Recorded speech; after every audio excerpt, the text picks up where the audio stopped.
Hello, welcome to Virgo Philippines. So, ito yung reading natin for Virgos.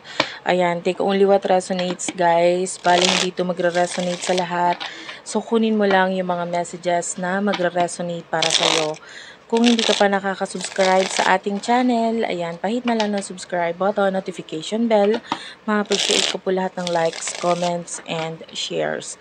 Kung gusto mo, pwede kang magpa-personal reading kay Jing Tarot Reader. I-search mo na lang siya sa Facebook. Siya yung pwedeng magbigay ng personal reading sa'yo. Kung gusto mo naman, ayan, follow mo ako sa TikTok, Unicorn Princess Tarot. And also sa, sa Facebook. Ayan, may Facebook page na rin po tayo.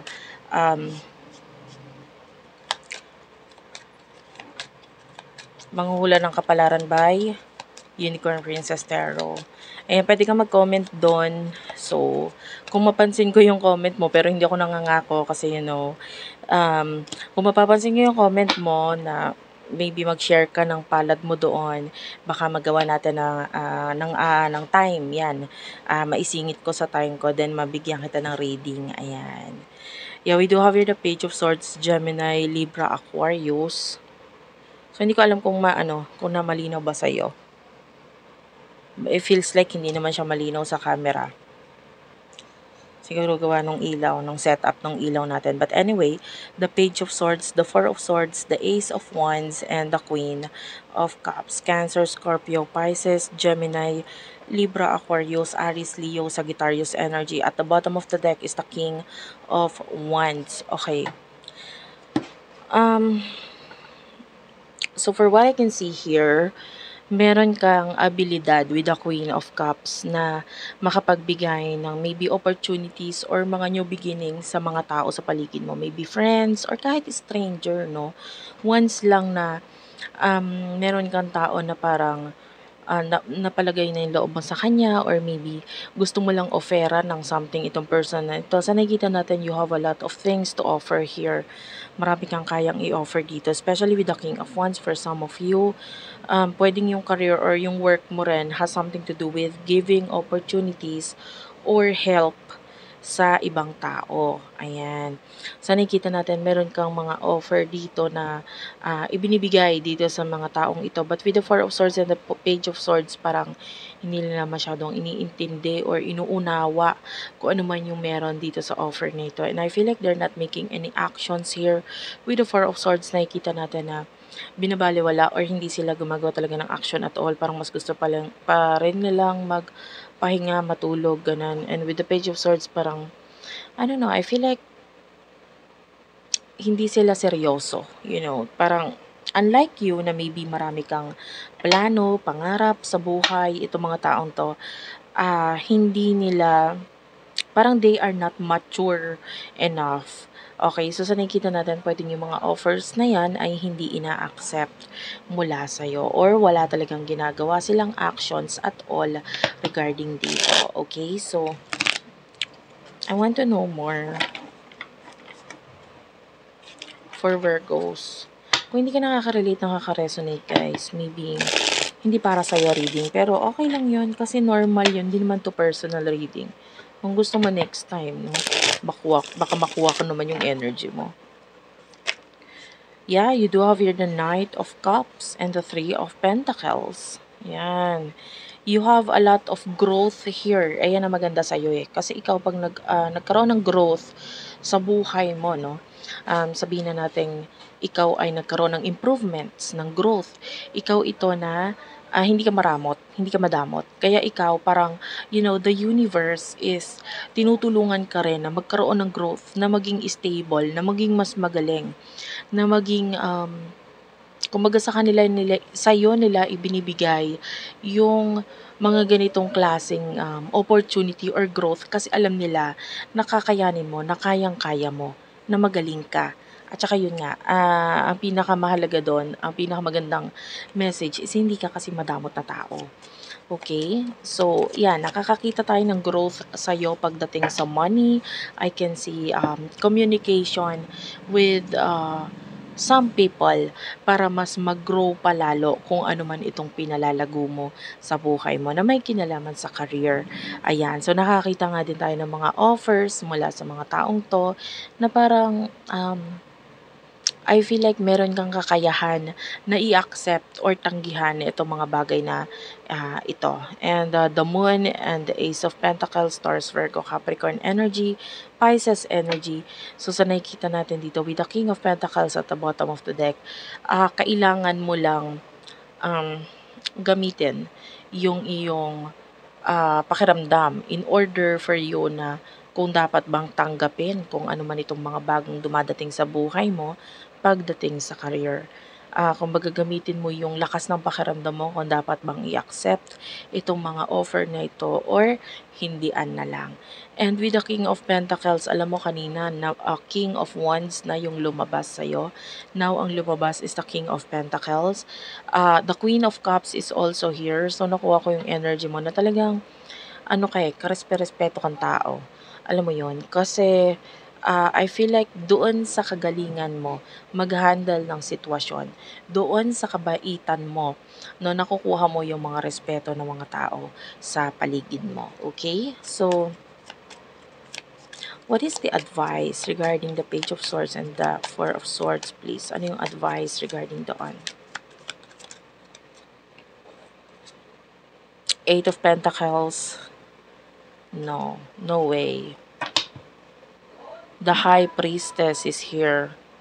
Guys, pangatlong king na yung nagpakita sa atin, which is the King of Wands, the King of Pentacles, and then the King of Swords ay nagpakita din sa atin, which is actually this is also your energy. Matalino ka, magaling ka eh. The High Priestess, it feels like for some of you, malakas din yung iyong spiritual knowledge. Alam mo rin sa mga taong kausap mo, sino ba sa kanila yung dapat pagkatiwalaan? Sino ba sa kanila yung dapat baliwalain mo lang? Sino ba yung sa kanila yung dapat bigyan mo ng time, hayaan mo lang siya mag-isip, etc. And that is your kaugalian na parang dahil hindi mo pinipressure yung isang tao, hindi mo pinipilit ang sarili mo sa kanila, mas um, na-open up ka sa mga bagong, kumbaga hindi ka nag-aaksaya ng oras, mas ino-open up ka doon sa mga bagong mas magbibigay ng growth sa'yo. Okay, maybe there's a person na sabihin na natin hindi nga iniintindi yung mga sinasabi mo or ino-offer mo or whatever. Ikaw naman, sige, fine. And then magpo-proceed ka or pupunta ka sa another direction or magko-concentrate ka sa ibang attention, ibibigay mo agad yun doon. Para dahil, moving on, parang gano'n, mabilis kang mag-move on sa mga bagay na hindi naman magbibigay ng growth para sa'yo. Ayan, so nakikita natin regarding dun sa Four of Swords and the Page of Swords, I see this person having a lot of problems here. With the Five of Pentacles, yan, nagkakaroon siya ng problema, paghihirap, nakakita tayo dito ng problema regarding pera, pagkaubos, pagkawala ng pera. And I feel like, if this is regarding career or work na ino-offer mo with the Eight of Pentacles, medyo mahihirapan siyang makahanap or makakuha ng another career dito. Okay?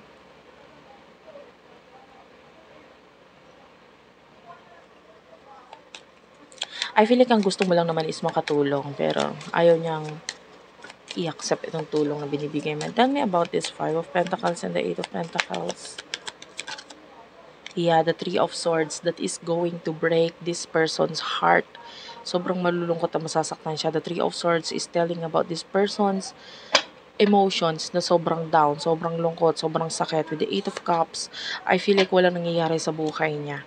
Okay? And it is because dito sa mga maling nagiging desisyon niya regarding with the Six of Pentacles, lalo na kung pag-alis, paglayo, mula sa tulong na ipinagkakaloob or binibigay mo sa kanya. Okay, let's move on to the messages pagdating sa love for Virgos.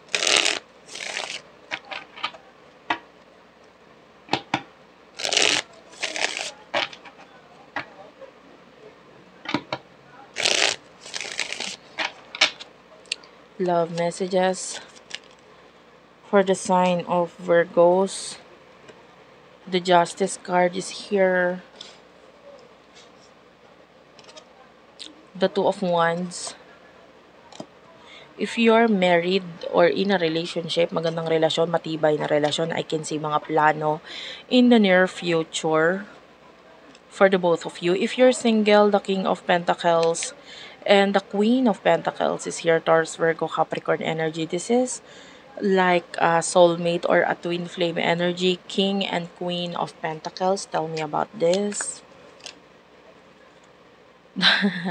King of Wands is here. Tell me more. Two of Cups. And one more card. Eight of Swords.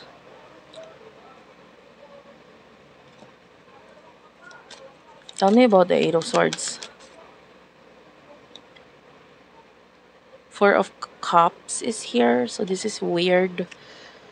For some of you dealing with the twin flame or soulmate connection, nakakakita tayo dito ng situation wherein medyo parang may pag-aalinlangan because someone here might be still stuck sa sitwasyon with the Eight of Swords na parang ito yung nagiging dahilan kung bakit parang hindi sure in the future.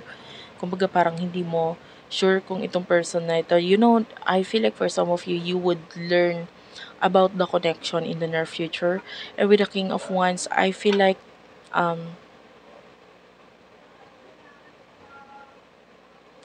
possible na if you're dealing with the twin flame and soulmate connection, medyo maging malungkot ka because, no, actually not malungkot but part of you is feeling the pain na parang losing someone here kasi pwedeng yung person mo is still in a situation in a relationship wherein parang hindi ka sure kung may future pa ba sa inyo. So, pwedeng magbigay ng lungkot sa yun. But I can see you being stable. Maganda financially ang tinutukoy, pinapakita dito. So, nakakita tayo dito ng money, respect, and accomplishments sa'yo, especially with the Six of Wands. I can see a lot of victory here para sa'yo. So, although wala pang love life, wala pang soulmate, and hindi pa dumadating itong soulmate or twin flame mo, dahil siya ay currently stuck sa sitwasyon, I can see you okay lang. Masakit, oo, pero okay lang kasi you have money. Ayun nga, for those of you na nasa isang relationship, I can see plano dito. Tell me about the plan here. Seven of Cups, yeah, these are like, Seven of Wands, yeah, that's magandang number to for you. It's an angel number, 77. I can see development sa connection, sa relationship. Pwedeng in the near future, may plano dito na i-entertain ninyo yung isa't isa. Like, maybe may pupuntahan kayong lugar or magkasama kayo na maybe I can see dating kind of energy na parang i-enjoy nyo lang itong pagde-date na ito. You are, with the Seven of Cups, I can see material things dito na minamanifest ninyo. And pwedeng may mga plano kayo regarding regarding mga paggagastosan na may kinalaman sa relasyon or connection ninyo. So what will happen for you in the near future? You do have the Seven of Pentacles. Yan, may angel number na tayong 777, Page of Pentacles, Six of Pentacles, and the Nine of Wands. Aries, Leo, Sagittarius energy, Taurus, Virgo, Capricorn energy.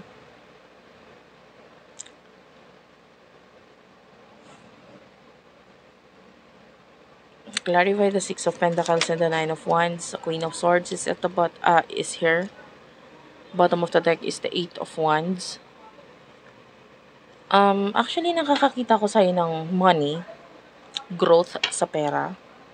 In the near future, I can see you magkakaroon ka ng award, recognition.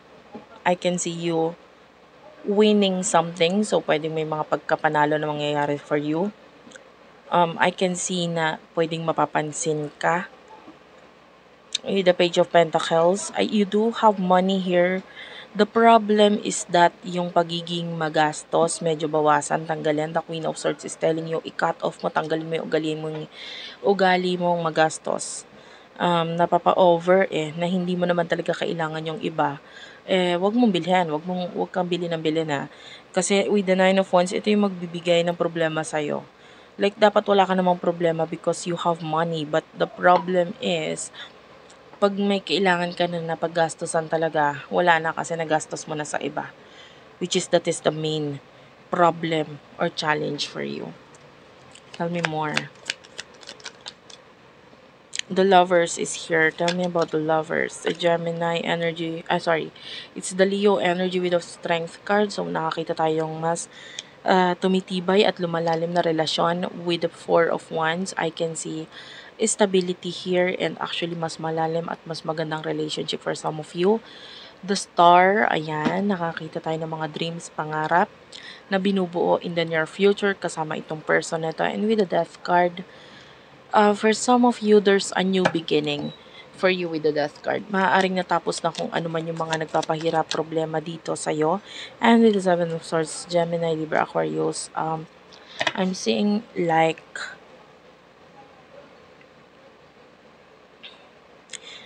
soon enough, medyo magiging busy ka. I can see na parang wala ka ng time for entertainment. So, habang may time ka, i-enjoy mo lang. Kumbaga, i-entertain mo lang yung sarili mo. If you feel like gusto mo pumunta sa isang lugar, kasama yung person na ito, or whoever person na gusto mo makasama, gawin mo lang. No? Because in the near future, nakakita ko na magiging mas busy ka. And something to do with money Big change pagdating sa money. Ayan, a lot of endings pagdating sa sarili mo na parang pwedeng hindi ka na makakapag-travel madalas kasi, I can see you being busy in the near future. Especially may growth for you at saka may mga planong maaaring simula na dito. Thank you for watching, guys. I love you all and bye-bye.